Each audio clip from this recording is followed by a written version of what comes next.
You're watching 11 Alive Morning News. 11 minutes of nonstop news starts now. Kicking off your 11 minutes of nonstop news on this Tuesday morning. Nothing but news, traffic, and weather for 11 minutes only on 11 Alive. Chesley finally warming up this morning. Yeah, but we're paying for it with a little light rain on the outside. That rain will be with us at least in the morning. Then it gets out of the way. We'll see those temperatures going up, and our rain chances go up as well. We're going to talk more about it coming up. A red alert out on the West Expressway for folks in from Douglasville, and now a red alert out here in Ackworth. Only a far right lane is open. 75 southbound before Wade Green Road. Rush hour falling apart quickly. It is 6:48. In just a few hours, family members will gather to honor the youngest son of Dr. Martin Luther King Jr. Dexter King was 62. He passed away Monday after battling prostate cancer. 11 Alive's Jerry Carnes is live in Atlanta with more. Good morning. Dexter King will be remembered for his uncanny resemblance to his famous father, as well as their shared passion for peace and unity. Dr. Martin Luther King Jr.'s youngest son served as chairman of the King Center and president of the King Estate. He had a love of the arts and even moved to California briefly to pursue a career in acting. He played his father in a made-for-TV movie, but dedication to his family brought him home to play a role protecting his father's legacy. Members of the King family will gather at 10 o'clock this morning to share their thoughts on the passing of Dexter King. Back to you.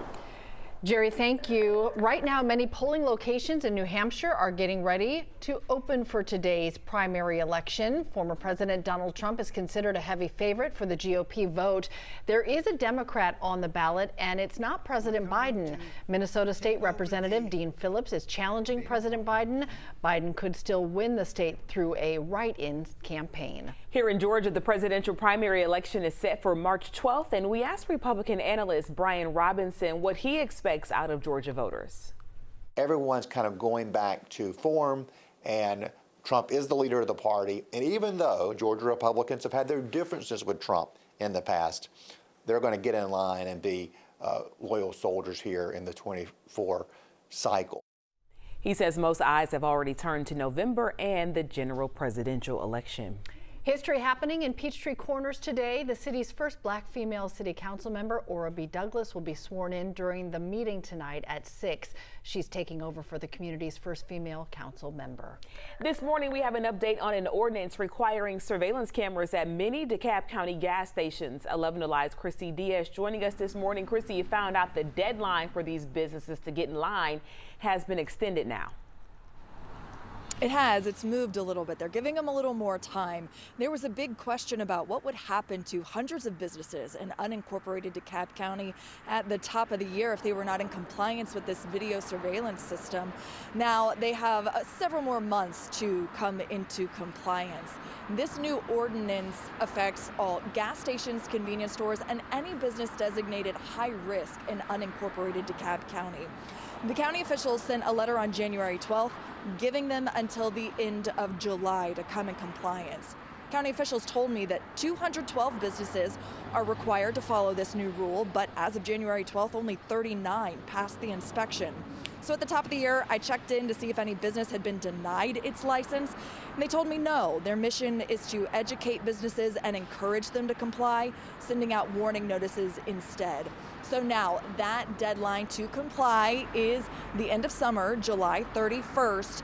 And right now it seems like the most difficult part for businesses to comply with is the excessive storage capacity of at least 60 days worth of video. Guys, back to you. All right, Chrissy, thank you. And that was a look at your top headline. Chesley, umbrellas up. That's absolutely right, except over here in Georgia's Rome. Take a look. Dry for now. Haven't seen much in the way of any raindrops so far this morning. Got the clouds in place, but the rain is not far away from you. I'd say that at least, but for the most part, you have been on the dry side. There you go. There's a better look at it right there. Floyd County there. The rain just to the south, just to the south. We have it in Atlanta, down toward Peachtree City. Over into Edenton, you got some light rain. Light rain also over to the Athens area. All this making its way up toward the northeast and will continue to be the case as we head through much of the morning. By the afternoon, should be out of the way. Temperature-wise, we're in the 40s starting off this morning. Just about everywhere you look except for Clayton.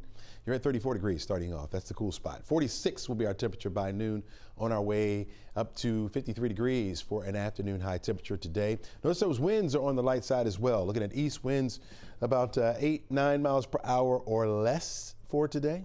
That'll be all we'll muster up as far as our high temperature goes for today. Grab that umbrella, folks. That's what you're going to need, at least for this morning. I think by this afternoon, you won't need that. But keep it in the back seat of your car because the rain really is not going anywhere. We'll get some breaks from it here and there, but then more of it will come right on back.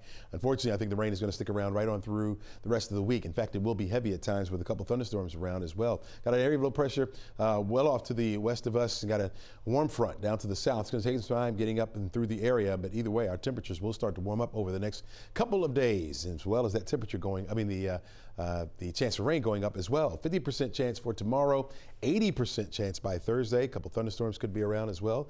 70% chance on Friday, 60% chance on Saturday. Sunday starts to go down back to a 30 to 40% chance, and then lower as we head into next week. So much of this week on the soggy side. Here's how it plays out. Forecast track model shows that light rain moving out of the area by the time we get to the afternoon, showing a few breaks in the clouds here and there, but for the most part, we'll have mostly cloudy skies. Tomorrow morning when you wake up, those scattered showers are back. A couple moderate pockets here and there once we get to the afternoon, and then a line of heavy rain with thunderstorms making their way into the area by about 8, 9 o'clock tomorrow evening. That'll go into Thursday morning. In fact, Thursday, soggy as well with heavy rounds of rain pushing through the area off and on through the day. Going to catch a brief break late Thursday, but then by Friday, that rain comes back to a 70% chance for it. A couple thunderstorms around as well. Look at the temperatures, close to 70 degrees both Thursday and Friday. Saturday, 67. Then as the temperature starts to go down, our rain chance goes down as well, with partly sunny skies by Monday and 53 for your high. Crash? All right, Chesley, plenty of problems out there, including 2 separate red alerts. Let's get to number 1. This is going to be our West Expressway, still blocking a left lane with this wreck on I-20. This is eastbound at Fulton Industrial Boulevard, and I'm already clocking in almost a 1-hour ride from Highway 92, Douglasville. You've got to get to Veterans Memorial Highway as quickly as possible because this one doesn't seem to be going anywhere anytime soon. To make matters worse, leaving downtown heading out west, that's a stalled work truck blocking up that left lane, I-20 westbound at H.E. Homes, and we still have the traffic lights on the blink up in Johns Creek. Make sure you 4-way stop Medlock Bridge at Abbott's Bridge, and red alert number 2 coming out of Ackworth, 75 southbound before Wade Green Road. This wreck with a car that went right off the road. Got to take Highway 41, Cobb Parkway. Sky Tracker's over it right now. We'll show you a look. They've got a lot of work they're doing out here trying to get this car out from the trees on 75 south, again before Highway, or right near Highway 92. Thank you, Crash. I am Liza Lucas, and right now a new bill in the state legislature aims to keep kids off social media in schools and put more responsibility on parents. The proposal focuses on public schools and would prohibit social media providers from giving accounts to children under 16 without parental consent. Now, if passed, school boards would also have to adopt social media policies by the summer, and if districts don't comply, the state could withhold funding. Here's the catch, though. The restrictions would only apply to school-owned devices, and teachers say personal cell phones are the real distraction. The vast majority of our students who are accessing social media or any other websites during school time are using their personal devices.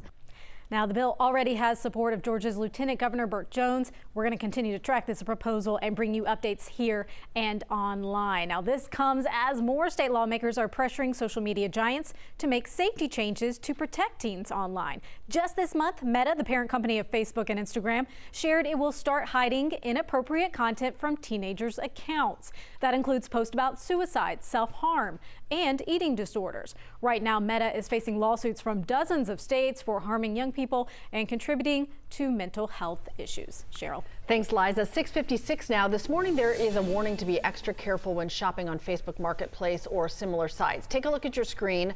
This man, Reggie Knight's accused of carjacking, robbing, even shooting potential buyers. One of his alleged victims, James Rabbit, drove to Decatur all the way from Myrtle Beach to buy a car from Knight. He says Knight demanded his keys and all the money he had. He approached the driver's door of my truck and he turned around and he actually shot at us. And thank God none of them hit us. And he jumped in the truck, he started up, and he sped off.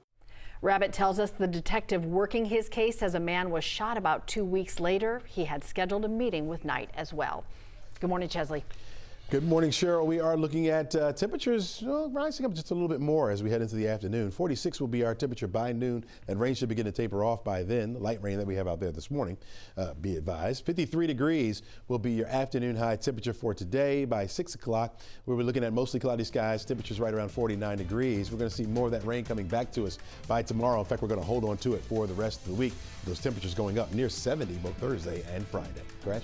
Unfortunately, going to leave you with 2 red alerts. First, the West Expressway crash, I-20 eastbound near Fulton Industrial Boulevard, still taking out a left lane. Get to Highway 78 and 75 south before Wade Green Road. That's the backup you're looking at right now. Going to get you an update at 7:26. Rush hour just fell apart on us, huh? It folded faster than Superman on Laundry Day. All right.